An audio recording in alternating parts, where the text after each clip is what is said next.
Okay, so when you hear the name Friedrich Nietzsche, what immediately pops into your head? Probably doom, gloom, a heavy dose of pessimism, and, maybe a really intense mustache, right? Well, welcome to today's Explainer, where we're going to completely shatter that gloomy stereotype. I am absolutely thrilled to get into this with you, because today we're diving into the mind of a man who is actually the ultimate philosopher of vibrant, unapologetic self-empowerment. We're going to map out the free spirit's guide to a life fully lived. For over a century now, there's been this massive myth clouding Nietzsche's legacy. The idea that he was just this depressing nihilist who thought life was totally meaningless.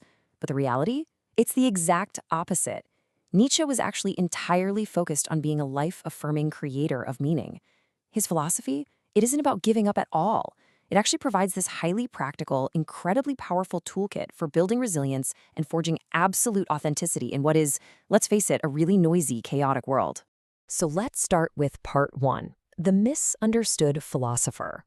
To really grasp his revolutionary philosophy, we have to recognize that it wasn't forged in some cozy ivory tower.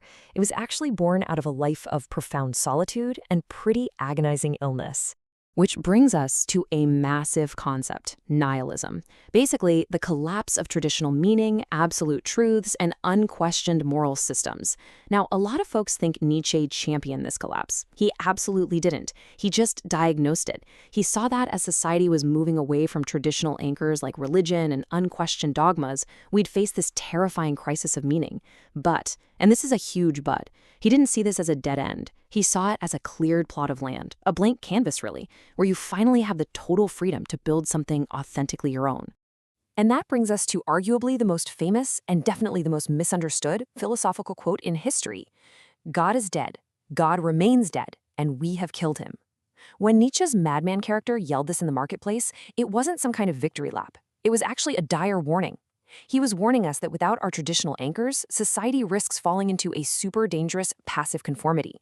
If we don't actively replace that lost meaning with something profound, well, we are in deep trouble. And that warning leads us perfectly into section 2, the crisis of meaning. Nietzsche actually anticipated the exact psychological landscape we live in today. He saw that when people lose their higher purpose, they just distract themselves.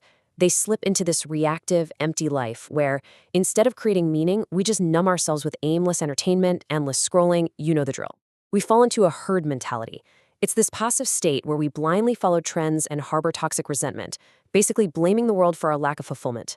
But his boldest claim here is practically mathematical. Whoever doesn't have 2/3 of their day for themselves is a slave.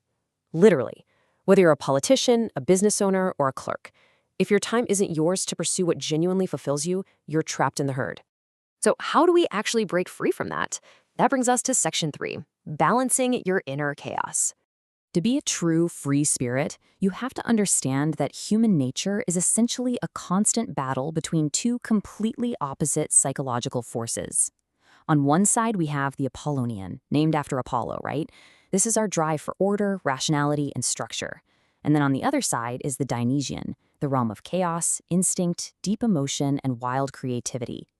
The crucial point here is that modern society heavily favors the Apollonian. We love our spreadsheets, our schedules, our predictability, but by dangerously suppressing our instinctual, artistic Dionysian side, we're basically cutting ourselves off from the actual fuel of life. Which brings us to this absolutely stunning metaphor. One must still have chaos in oneself to be able to give birth to a dancing star. I really want you to absorb that for a second. Do not fear your internal contradictions. Don't be ashamed of your wild, emotional, or chaotic urges. If you want to create something brilliant, a dancing star, you need that messy Dionysian energy, just as much as you need the Apollonian structure to actually shape it. And this builds directly into one of his most famous and, honestly, frequently twisted ideas. Section 4, the will to power. Let's go ahead and demystify this kind of intimidating term. The will to power is the fundamental human drive to assert, expand, and enhance one's existence through struggle, creativity, and self-overcoming. It's not about dominating or mastering others at all. It's entirely about mastering yourself. It is about your agency. It's that internal drive that pushes you to look at your limitations and say, I can overcome this and become something more.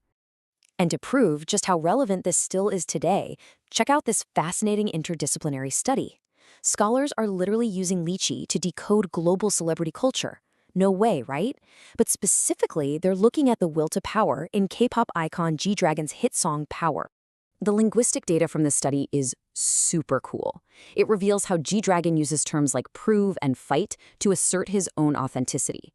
He's publicly dismissing internet critics and the toxic noise of the crowd. Basically, he's acting as a modern-day solitary free spirit, channeling his own will to power to overcome the herd mentality of the media and shape his completely own narrative. But that level of self-assertion, it only comes when you know exactly who you are. As Nietzsche famously said, he who has a why to live for can bear almost any how. When you find your personal North Star, your individual truth, it becomes the ultimate armor. No matter what hardship or criticism the world throws your way, if your why is strong enough, you can endure the painful how of getting there.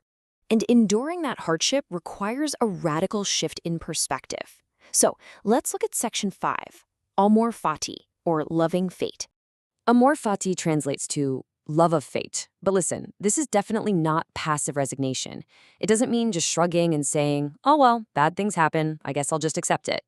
No, amor fati is an active, enthusiastic embrace of absolutely everything life brings you.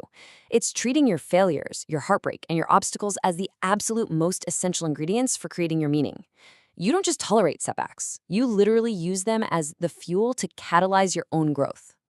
It's like you have to be the phoenix, always ready to rise up from your own ashes. We've all heard the phrase, what does not destroy me makes me stronger. And that is pure Nietzsche right there. Suffering isn't some cosmic punishment.